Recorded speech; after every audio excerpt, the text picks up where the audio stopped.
Hi guys, welcome back to my channel. അപ്പോൾ ഞാൻ ഇന്ന് വന്നേക്കുന്ന ഒരു സ്പെഷ്യൽ റെസിപ്പി ആയിട്ടാണ്. റമ്മാണ് നമ്മുടെ മെയിൻ ഇൻഗ്രീഡിയൻറ്റ്. ഈ വീഡിയോ എല്ലാവരും ഫുള്ളായിട്ട് കാണുക. വീഡിയോ ഇഷ്ടപ്പെട്ടിട്ടുണ്ടെങ്കിൽ പ്ലീസ് സബ്സ്ക്രൈബ് മൈ ചാനൽ എന്നെ സപ്പോർട്ട് ചെയ്യുക. ഇനി നമുക്ക് വീഡിയോയിലോട്ട് പോവാം.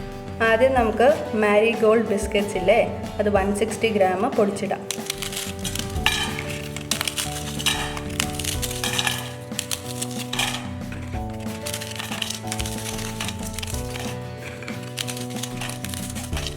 ഇനി നമുക്ക് 320 ഗ്രാംസ് പ്ലം കേക്ക് ഇല്ലേ, അത് ഇതിലോട്ട് ആഡ് ചെയ്ത് കൊടുക്കാം.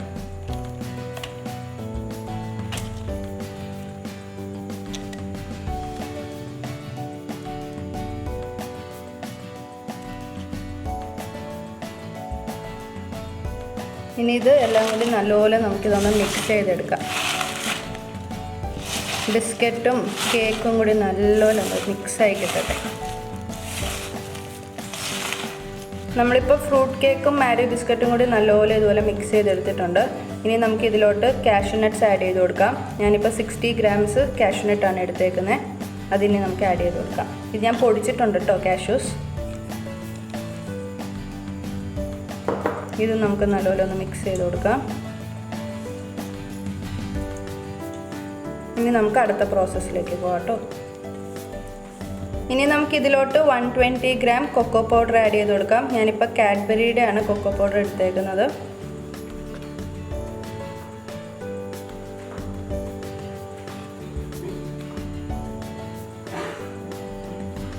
ഇനി നമുക്കിതിലോട്ട് 50 ഗ്രാം പൗഡർഡ് ഷുഗർ ആഡ് ചെയ്ത് കൊടുക്കാം.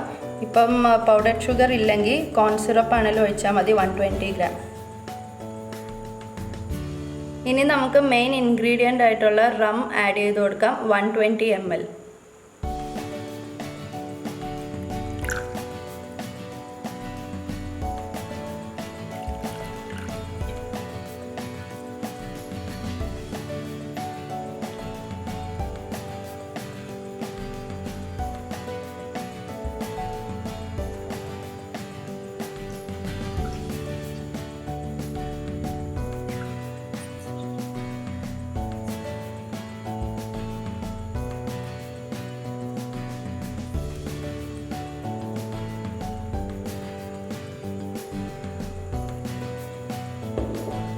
ഇനി നമുക്ക് നല്ലപോലെ ഇതൊന്ന് മിക്സ് ചെയ്തെടുക്കാവേ.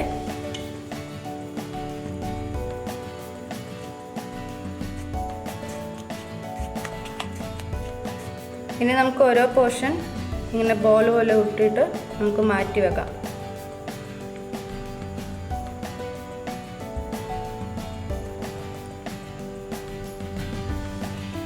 ഞാനിപ്പോൾ ഇതെല്ലാം സെറ്റ് ചെയ്ത് വെച്ചിട്ടുണ്ട്. ഇനി നമുക്കിതൊരു 30 മിനിറ്റ്സ് ഫ്രിഡ്ജിൽ വെക്കാം കേട്ടോ. ഇതെല്ലാം ഒന്ന് സെറ്റ് ആവട്ടെ ഫ്രിഡ്ജിലിരുന്ന്.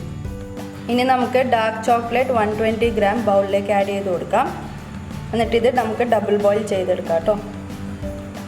ഇപ്പോൾ നമ്മൾ ഡബിൾ ബോയിൽ ചെയ്യാൻ വെച്ചിട്ടുണ്ട്. ഇതിനി മെൽറ്റ് ആവട്ടെ കേട്ടോ. ഇതിപ്പോൾ പെർഫെക്റ്റ് ആയിട്ട് മെൽറ്റ് ആയിട്ടുണ്ട്. കണ്ടോ, ഇതിൻ്റെ ഷൈൻ ഒന്നും നഷ്ടപ്പെട്ടിട്ടില്ല. പെർഫെക്റ്റ് ആയിട്ട് മെൽറ്റ് ആയിട്ടുണ്ട്. ഇനി നമുക്ക് അടുത്ത പ്രോസസ്സിലേക്ക് പോകാം. ഇതിപ്പോൾ 30 മിനിറ്റ്സ് ഫ്രിഡ്ജിൽ വെച്ചതാണ്. ഇതിപ്പോൾ കറക്റ്റായിട്ട് സെറ്റ് ആയിട്ടുണ്ട്. ഇനി നമുക്കിതൊന്ന് ബോൾസ് ആക്കി എടുക്കാം. ഷേപ്പ് വരുത്താം കേട്ടോ. ഇനി നമുക്ക് മെൽറ്റ് ചെയ്തേക്കുന്ന ചോക്ലേറ്റിലോട്ട് ഓരോ റം ബോൾസ് ആഡ് ചെയ്ത് കൊടുക്കാം.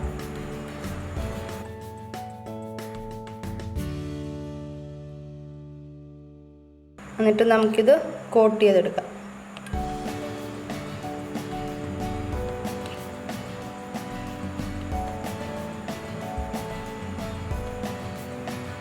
ഇതൊരു പാത്രത്തിലോട്ട് മാറ്റി വെക്കാം.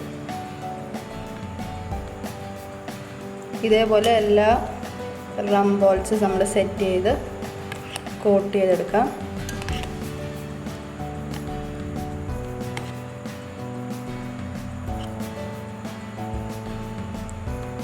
ഇനി ഇത് മാറ്റി വെക്കാം കേട്ടോ. ഞാനിപ്പോൾ റം ബോൾസ് ചോക്ലേറ്റ് സിറപ്പിൽ കോട്ട് ചെയ്ത് വെച്ചിട്ടുണ്ട്. ഇനി നമുക്കിതൊരു 5 hours ഫ്രിഡ്ജിൽ വെക്കാം കേട്ടോ. ഇതെല്ലാം ഒന്ന് സെറ്റ് ആവട്ടെ. അപ്പം നമ്മുടെ റം ബോൾസ് ഞാൻ 5 hours ഫ്രിഡ്ജിൽ വെച്ചതായിരുന്നു. ഇപ്പം ഞാൻ എടുത്തിട്ടുണ്ട്. ഇപ്പം നമ്മുടെ റം ബോൾസ് റെഡി ആയിട്ടുണ്ട്. കണ്ടോ, ഇത് പെർഫെക്റ്റ് ആയിട്ട് റെഡി ആയേക്കുന്നതെന്ന്. ഈ വീഡിയോ ഇഷ്ടപ്പെട്ടിട്ടുണ്ടെങ്കിൽ പ്ലീസ് സബ്സ്ക്രൈബ് മൈ ചാനൽ എന്നെ സപ്പോർട്ട് ചെയ്യുക. പുതിയ പുതിയ വീഡിയോസ് ഇനി ഞാൻ അപ്ലോഡ് ചെയ്യുന്നതായിരിക്കും. ലൈക്കും ഷെയറും ചെയ്യാൻ മറക്കല്ല കേട്ടോ. ഇതെല്ലാവർക്കും നിങ്ങൾ ഷെയർ ചെയ്ത് കൊടുക്കുക വീഡിയോസ്. Thank you.